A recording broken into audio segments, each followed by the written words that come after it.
Three top 15 teams lose in Week 6. Penn State, Texas, and Iowa State. Nittany Lions' loss to UCLA was historic.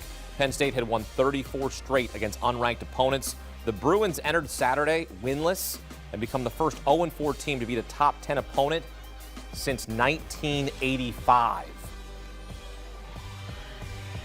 All right, back here with Ben DiNucci, Richard Johnson. Let's welcome in 24/7 Sports college football analyst Brad Crawford, here to look ahead to the top 25, new poll released on Sunday. Brad, how far does Penn State fall in the rankings after this loss to unranked UCLA?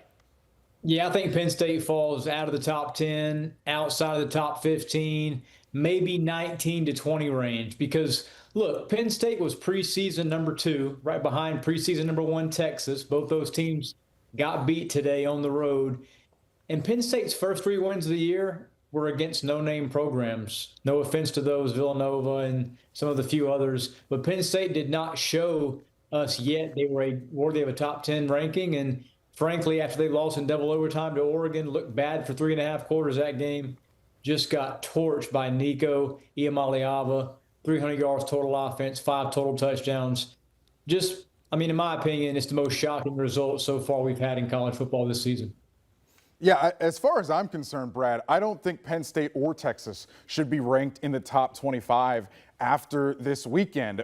If I gave you any team, generic team, and said they've beaten an FCS team, Nevada, and FIU, that's what Penn State's done. If I gave you any generic team and I said they've beaten San Jose State, UTEP, and Sam Houston, and I told you that neither of those teams have beaten a power conference team, I don't care what they started the season ranked as. That resume is not befitting of a top 25 team. It doesn't matter to me. Sure, they can work their way back in the top 25 later in the season, but right now, as a snapshot in time where we're at after week 6, I don't think either of those 2 teams are top 25 teams. They do have to have at least 25 teams in the top 25. That's just want to let you know that. They do, yeah. That's how it works. I would like a couple of them to have beaten power conference opponents. That's all I'll say. We know, and fellas, we know that's not how polls work, though. I mean, Notre Dame started the season 0-2, and they were still ranked in the Week 3 AP poll at number 22.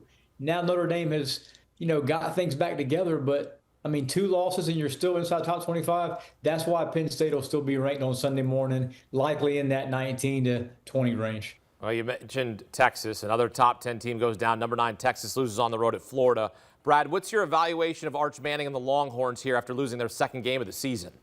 Yeah, I think the Longhorns' playoff hopes, they were, hanging by a thread entering this game as a narrow favorite, and certainly, in my opinion, they're over with now. Arch Manning, he looks lost out there at times. There were certain points of that game in the Swamp today where he had guys open, did not hit them. Obviously, Florida did a good job pressuring him. But this Texas team is just, it's not elite the way we thought it would be coming into this year. And we sort of gave Arch Manning in the offense from Steve Sarkisian a pass at Ohio State. We know how good that defense is with Caleb Downs, Arvell Reese, and some of those guys. But even against San Jose State and UTEP, finally against Sam Houston, Arch did look good. But there have been times throughout these first 5 weeks that this Texas offense has just been stuck in the mud, and it was largely for 3 quarters again today. So Texas is a team that I think will lose 3 or 4 more games the rest of the way.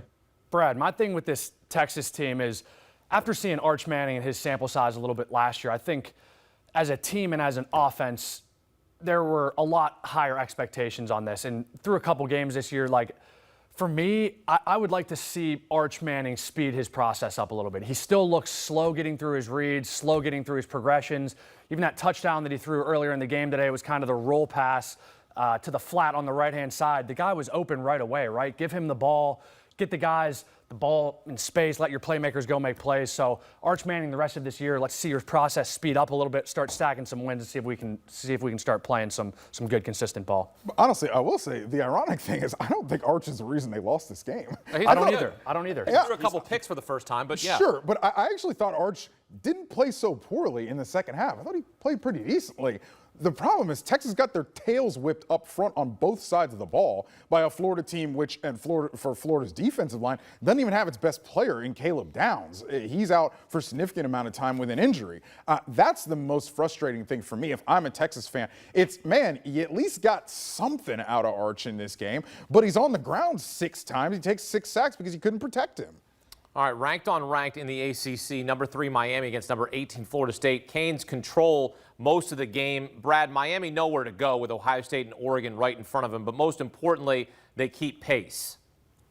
Yeah, I think Miami's the best team in the country here after week 5. I said it 3 weeks ago when they first beat South Florida by 30 points. They nationally ranked South Florida team at the time.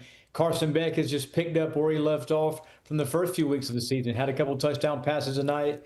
They have a freshman wideout, the Hurricanes do, that is just sensational. I mean, he is as good as DeCorian Moore for Oregon, 5-star Malachi Toney for the Hurricanes. So Miami's a team that is probably going to be undefeated. They're my projected ACC champion. And there is a scenario, fellas, I was looking it up. Virginia, Miami, and Georgia Tech could all potentially finish 8-0 in conference play, and then we move to the tiebreaker. So the ACC championship race isn't out of the, it's not over yet, but Florida State is out of the picture. Yeah, I think Miami is a really good team, just like you do. To be honest with you, though, I think Ohio State might actually be the best team in the country, but I do understand that. Wait, is Brad, are you saying that Miami's the best team in the country? Is that what I'm hearing? Oh, I would have Miami number 1 in Brad Crawford's poll after week. Yeah. I mean, okay. I've said that for weeks because I think the line of scrimmage, Miami is the best team in the country on the offensive side of the ball, and maybe with Ruben Bain, defensive line in the trenches as well. I do. If you take the resume, Ohio State has allowed less than 10 points in all 5 of their games. But if you take the resume and you combine the resume Fair. with what you're seeing, I understand how you can have See, now people in the comments go, he hates Miami still. You're finding what you're trying to find a way. Too means something. Miami's beaten 3 top 25 teams, and Ohio State's best win is against a horrid Texas. So, you got any thoughts on that? Miami, number 1 team? I don't disagree with it. I just think Carson Beck has played really, really well this year. He's changing the narrative that I think a lot of people have thought about him coming into this year, myself personally, right? You watch these guys, you create opinions on them. He's done a really good job of playing ball this year, shutting out the outside noise.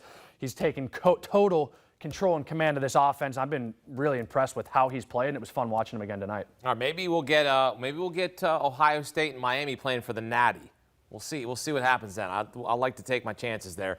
College Football Playoff Selection Committee will release its first set of rankings on Tuesday, November 4th, as we get closer and closer, just about a month away. Brad Crawford will give us his top 12 teams each and every week leading up to the CFP rankings. Brad, take us through your top 12 predictions for Sunday. A lot of teams idle this week.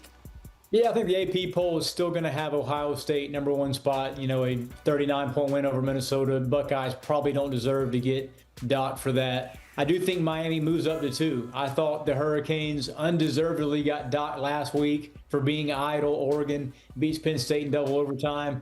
They lost that spot. Miami should move back up to number 2 after beating Florida State. And then, it's a lot of SEC teams. Ole Miss 4, Oklahoma 5, and Alabama after beating Vanderbilt. Black and blue game, very back and forth. Awesome game in Tuscaloosa. I think Bama jumps up several spots to number 6. And then Texas Tech. They showed me tonight they are deserving of a top 10 placement in Sunday's poll. Beat a decent Houston team, unbeaten coming in, with Baron Morton back at quarterback. So Red Raiders right now, I would keep your stock you have in them if you have a projected Big 12 champion, because Red Raiders look the part.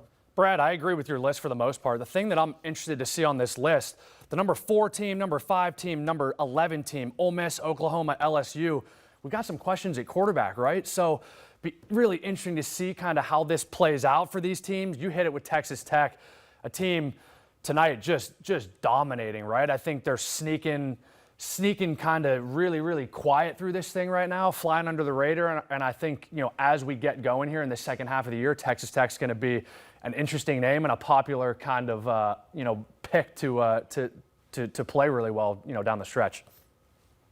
Richard wants Texas and Penn State out of the top 10. See ya. He wants them out of the top 25. Out of top 25, yeah. Out. Not going to be in my Force out of top the top 25 tomorrow for the CBS Sports 136. No, sir. All right, we're out. Brad Crawford, Richard Johnson, Ben DiNucci. Ben DiNucci, see ya. Peace out. Appreciate you guys. Good stuff here on CBS Sports HQ. I always love the conversation when we get into the rankings because really it's all gonna take shape when the CFP poll comes out as you take a look at the odds to win the national championship. Number 1, Ohio State, the favorite to run it back, followed by Oregon and Alabama. And Miami right there, plus 800.